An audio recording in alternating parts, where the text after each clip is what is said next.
Good evening. We're in Genesis chapter 20. Abraham and Sarah had been journeying down toward the Negev. And remember, the Negev is a large desert area in the southern part of Israel. They had been journeying to the Negev and they were passing through Gerar. And once again, Abraham lied about Sarah. He said that she was his sister because he knew that because she was so beautiful, men would want her and would kill him to take her. And so kind of thinking of himself, he lies about Sarah, and sure enough, the king of the area claims Sarah for his own. Now, interestingly, the king of Gerar, his name is Abimelech, and Abimelech means my father the king, or my father is king. Avi is my father, and Melech is king. So my father the king. Verse 3, but God came to Abimelech in a dream by night and said to him, behold, you are a dead man, because of the woman whom you have taken, for she is a man's wife. Now Abimelech had not approached her, so he said, Lord, wilt thou slay an innocent man? Did he not himself say to me, she is my sister? And she herself said, he is my brother. In the integrity of my heart and in the innocence of my hands, I have done this. Then God said to him in the dream, yes, I know that you have done this in the integrity of your heart, and it was I who kept you from sinning against me. Therefore, I did not let you touch her. Now then, restore the man's wife, for he is a prophet, and he will pray for you, and you shall live. But if you do not restore her, know that you shall surely die, you and all that are yours. So Abimelech rose early in the morning and called all of his servants and told them all these things, and the men were very much afraid. Then Abimelech called Abraham and said to him, what have you done to us? And how have I sinned against you, that you have brought on me and my kingdom a great sin? You have done to me things that ought not to have been done. And Abimelech said to Abraham, what were you thinking of that you did this to me?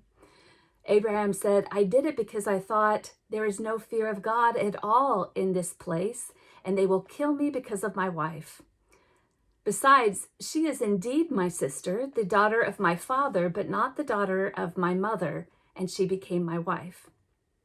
Now, I love this. Abraham, our spiritual forefather, trying to worm his way out of being caught in a lie. We've all done this, trying to find kind of the legal loophole so it doesn't expose what we really did wrong. We can kind of justify it through some maneuvering with words. Verse 13. And when God caused me to wander from my father's house, I said to her, this is the kindness you must do me. At every place to which we come, say of me, he is my brother.